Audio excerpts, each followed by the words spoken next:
Hey guys, Peter here to tell you about the latest from Windwaker, Hyperviolence, on July 12 on Fearless Records.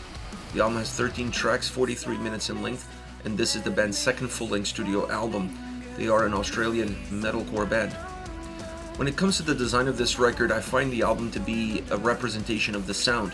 It's a very chaotic, very diverse record sound-wise, and therefore it's going to be very difficult to create an album that offers a single path or at least a sense of continuity from song to song.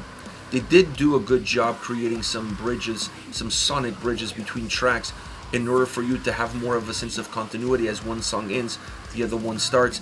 This does allow the album to be slightly more cohesive. But the diversity of the record is such that even with those, the album still feels like it forces the listener almost to restart and reset with every single song.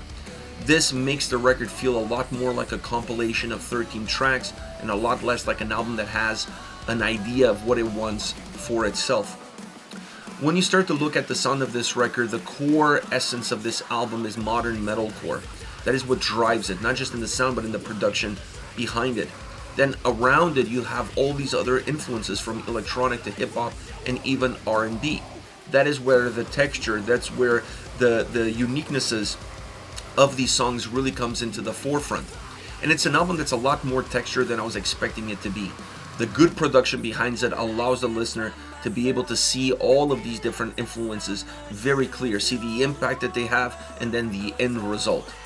One of the things that they do when you have so many of these more mellow influences is that it dilutes a little bit of the sound. It takes a little bit away from the heaviness, and in this case it also takes away from the guitars. This is not a guitar-centric record by no means. The guitars almost become secondary to everything else that is happening. At times it's very hard to discern exactly what the impact even is. Perhaps the heavier songs or the songs that have heavier moments, those become a little bit easier to see what the impact of the guitars really is and what those songs can become. But outside of those heavier moments, it's really difficult. The album is too diluted in its sound. It's too soft in its sound for you to see a more direct approach and a more direct impact. And the funny thing about it is that the album is actually quite heavy. When you start to analyze all the heavy moments of this record, there's a lot of them throughout from the beginning all the way to the end.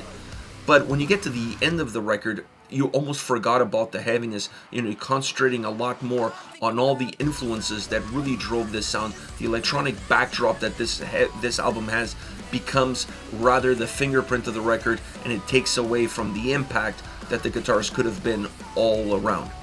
Now, when it comes to the vocals, I'm not a fan of some of the more artificial approaches that they added to the vocal performance on this record. I think it takes away from the character of the songs, takes away from the lyrical impact, and it definitely takes away from the emotional drive that some of these songs could have had.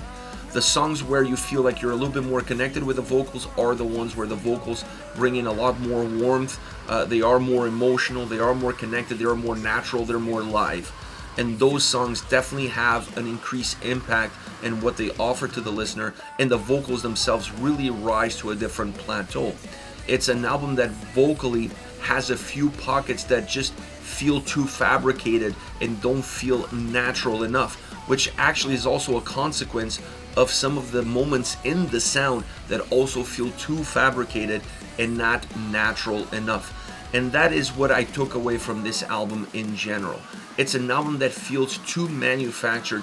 It loses a little bit of its character, loses a little bit of its soul, because when you have an album that has too much electronic elements, both in sound and in vocals, you lose a little bit of the human touch. And this album has very little human touch in it, and that becomes a little bit of a problem overall because the music starts to become detached from the creator, and as a listener I have a really hard time connecting with. Having said that, I want to point out a few of my favorite songs on this album because this album still has a lot of quality tracks individually, and one of those is Vertigo. A very electronic driven song, but still with heavy guitars and heavy vocals behind it. I like the fact that it has R&B moments, both in sound and in vocal approach.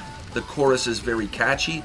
There's a great melodic guitar undertone to this track, and it's also a track that has a little bit of a pop feel to it, but it has some consistency as far as the heaviness is concerned. It's not a song that you can say is heavy from beginning to end, but it's definitely one of the ones that it's most consistent in terms of the heavy sound of guitars and drums from start all the way to the finish line.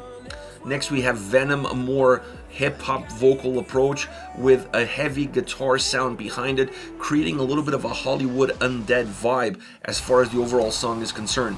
I like the way the vocals work on this record, mixing in a little bit more of a heavy delivery with a more of a hip-hop delivery, bringing in some clean R&B style vocal sounds, especially in the third last part of the track.